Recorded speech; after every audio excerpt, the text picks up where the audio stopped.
खुलुमबाय बे समाव गासैबो नायगिरि बिथांमोनखौ आंनि चेनेलाव बरायना लाग्रोबाय बे समाव आङो दंफैयो रंजालि नोगोर जयन्तिपुरनि गेलेग्रा फोथाराव बेवहाय सानसेनि हाबाफारि लानानै मेहेरगोनां मोनसे हाबाफारि बेयाव खुंबाय थानाय जादों जोङो बे हाबाफारिनि सोमोन्दै जोङो मिथिना लानो थाखाय रेंमा गुदि बर' थुनलाइ आफादनि गाहाय नेहाथारि मानगोनां मुस्रि रन्जन बसुमतारी सार जोंनि गेजेराव दङ बिथांनिफ्राय जोङो बे प्रग्रामनि सोमोन्दै रोखायै मिथिना लानो नाजागोन सार दिनै बेवहाय प्रग्राम लानायनि सोमोन्दै रोखायै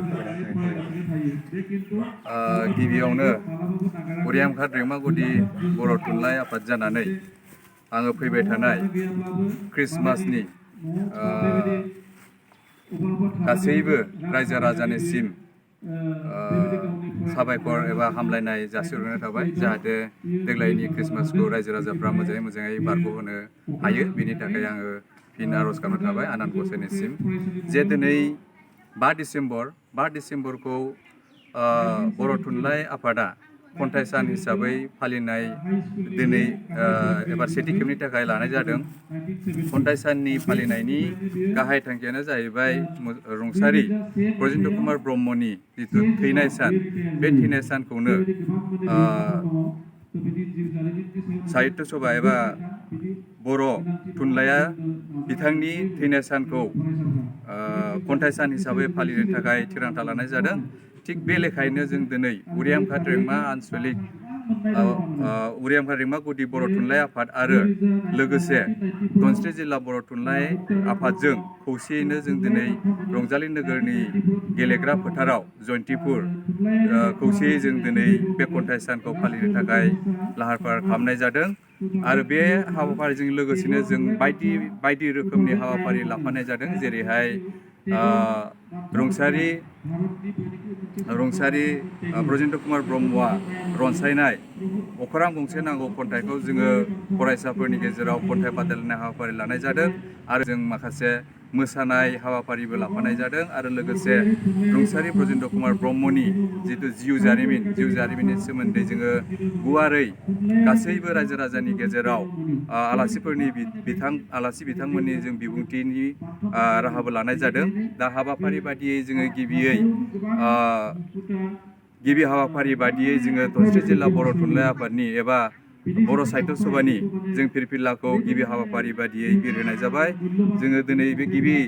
हाबाफारिनि गिबि फिरफिला बिरहोनाय हाबाफारिखौ धनस्री जिल्ला बर' थुनलाइ आफादनि आफादगिरि मुस्रि बिबेका बसुमतारी सारा बिरहोदों आरो नैथि हाबाफारि बादियै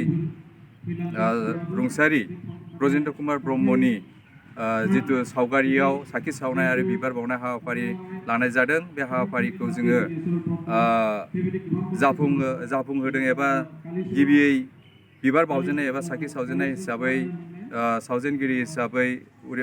धनस्री जिल्ला बर' थुनलाइ आफादनि लेङाइ आफादगिरि मुस्रि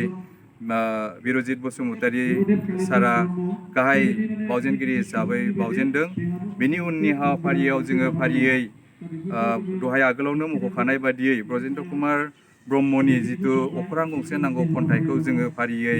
फरायसाफोरनि गेजेराव खन्थाइ बादायलायनाय हाबाफारि हिसाबै जोङो जागायगासिनो आरो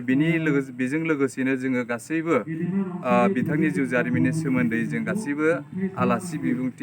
आलासि एबा बिबुंथिगिरिफोरा बिबुंथि लाखिनाय हाबाफारिखौ लादों। जोबनायाव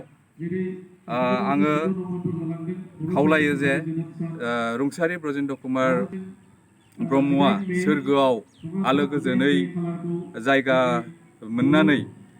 जाहाथे जोंनि माखासे आफादनि मावनांगौ हाबाफारिखौ मावनायाव जोंखौ लामा दिन्थिहरो एबा जोंखौ मोनफ्रोमबो लामायाव जोंखौ आसि खिन्थाहरो बेनि थाखाय आं अबंलारिनाव आर'ज गाबनानै गंबेसे फरायसालिनिफ्राय फरायसाफ्रा बाहागो लानो आरो मा नैबे जोंनि खन्थाइ बादायलायनायाव फारियै बिनेश्वर ब्रह्म गोजौ फरायसालिनि फरायसुलि दं आरो लोगोसे जोंनि मागुनि खाख्लारि बर' गेजेर फरायसालिनि फरायसुलि दं। लोगोसे बे मागुनि खाख्लारि बर' गेजेर फरायसालिजोंनो नांजाबनानै थानाय जयन्तिपुर गुदि फरायसालि बर' फरायसालिनि फरायसुलिफ्रा बाहागो लानाय जादों। मानगोनां गाहाय नेहाथारि बिथाङा जोंनि गेजेराव बिथाङा रोखायै फोरमायना होबाय। बेजों लोगोसे